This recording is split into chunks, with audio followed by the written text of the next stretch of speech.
que el lobo ha sido una especie que ha estado muy perseguida en España hasta casi finales del siglo XX, ¿no? Que apareció la figura de Félix Rodríguez de la Fuente y empezó un poco a cambiar las cosas y la visión de esta especie.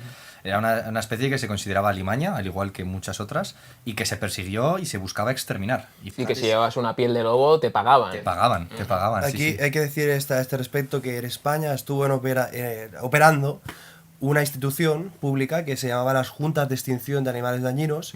No operó en todas las provincias, pero sí en la mayor parte de ellas.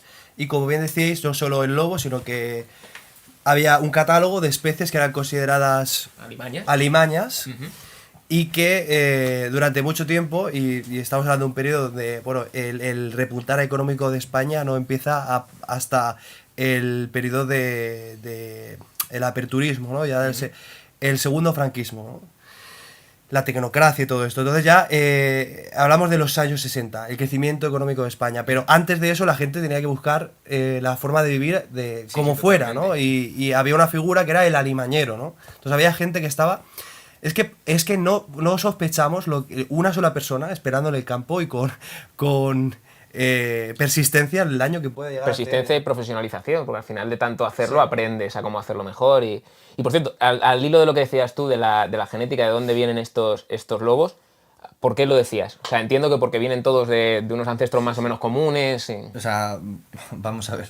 El lobo en España estuvo distribuido por casi todo el territorio peninsular. Es una especie generalista que se adapta muy bien al tipo de hábitat y es una especie que generalmente, mientras se la deje tranquila y tenga alimento, va a conseguir sobrevivir. Entonces estaba distribuida por todo el territorio y después de esta persecución pues se redujo al sector del noroeste de la península, a zonas muy, muy remotas, muy rurales, muy montañosas, ¿no? Más en Galicia, la cordillera cantábrica, pues un poco esa zona, ¿no?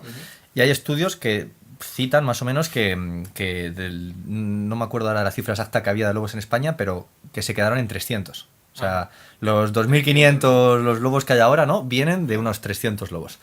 Entonces, que no se reproducirían los 300, además. Entiendo que se reproducirían los individuos reproductivos de esos 300. Claro. Que entonces es todavía menor digamos, el acervo genético que había ahí. Sí, claro. Eso es interesante. Y de hecho ese es otro de los problemas que ahora mismo hay en los censos actuales, ¿no? Que se considera que casi todos los grupos son reproductores. Es decir, hay un grupo familiar, bueno, pues le sumamos a lo mejor un cachorro o yo qué sé. Pero que no todos los grupos se reproducen todos los años. Eso depende mucho del alimento que tengan. Y un tema importante, claro, yo he estado leyendo mucho al respecto y sobre todo la principal amenaza que se dice ahora, ¿no? Que es un poco la extinción silenciosa del lobo, es precisamente por esto, porque hay muy poca variabilidad genética, entonces que va a ser muy difícil que se enfrente, pues por ejemplo, a que llegue un virus o a que llegue algo que pueda pues sobrepasar la genética de uno de ellos y entonces básicamente de casi todos, porque son genéticamente muy parecidos. A grandes rasgos como si fueran clones, vaya. Entonces, dada esta situación, si vosotros tenéis alguna una opinión de decir, pues mira, si no se cambia esta dinámica y siguen con esta misma genética, pues yo, por ejemplo, me imagino que en 30 años quizás el lobo ibérico se haya extinguido porque haya aparecido una enfermedad o por X, ¿no? Sí, es un tema complejo. Yo no tengo formación como científico y por lo tanto asuntos de genética y tal tengo un conocimiento muy basado en la divulgación y lo que he podido leer en manuales, etcétera, pero sí que es cierto que hay un consenso de que aunque la población ha aumentado en número, la variabilidad genética no ha crecido en igual proporción.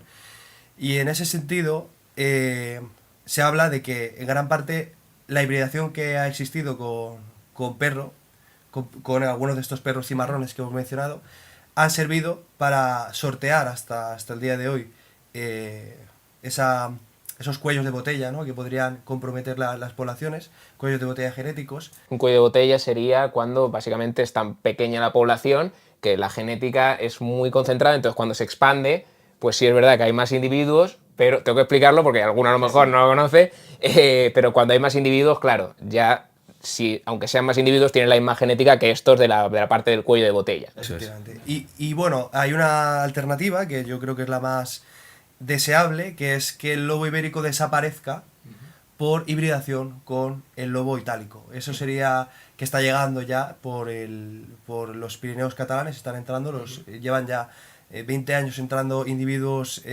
algunos machos jóvenes, cuando no tienen capacidad de establecer un núcleo reproductor cerca de la zona en la que han nacido, pues se Son más dispersa. dispersivos. Efectivamente, sí, Vale. sí, sí.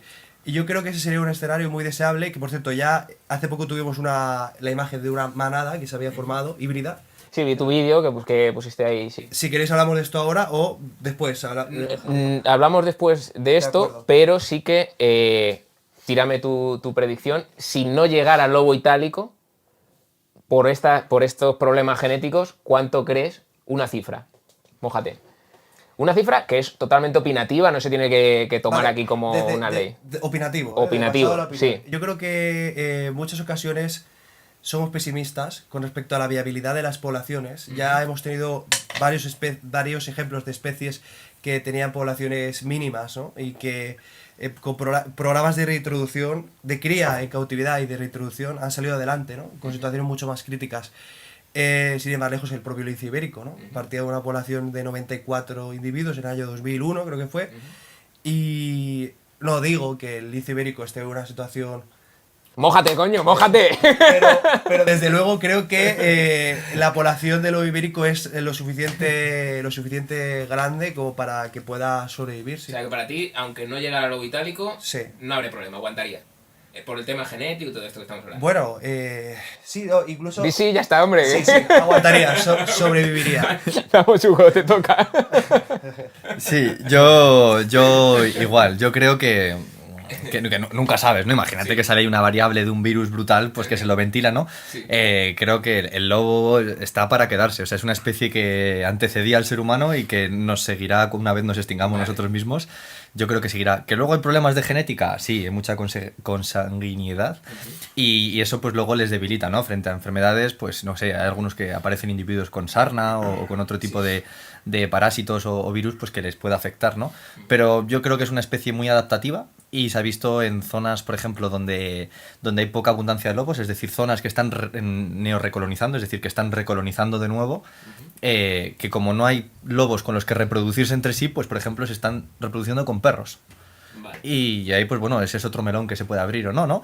Pero Sí, que al yo final- he escuchado también eso, que todos los lobos ibéricos de España tienen genética de perro porque en algún momento se han llegado a hibridar, ¿no? ¿Eso es baja, verdad? ¿no? o? Tú conoces el porcentaje de... Creo que es menos del 10%, ¿no? Es... No sé, pero al final quiero decir, es que digamos que es algo que está como camuflado. O sea, con camuflado me refiero de que a lo mejor, pues eso, llega una loba que se dispersa por su cuenta, llega a un territorio, como es un territorio en el que no había lobos, pues dice, ¿qué me reproduzco? ¿Dónde dejo mi genética? Aquí, pues pillo un mastín, aquí te pillo, aquí te mato, ¿no? Entonces, sí es cierto que esa camada pues va a salir quizás morfotípicamente, es decir, de aspecto, ¿no? Quizás más similar a un perro, o puede ser una mezcla, ¿no? Que ves como un lobo más pálido, no se sabe, ¿no? Pero al cabo de las siguientes generaciones, o si llegan más lobos y se siguen recolonizando ahí, digamos que esa genética se va a perder. Es decir, o sea, no se va a perder esa genética, sino esa apariencia. La genética va a Sí. seguir. Entonces, ¿qué es lo que decís? Que muy por dentro va a seguir habiendo algo de genética de perro, pero tú lo vas a ver y va a ser un lobo.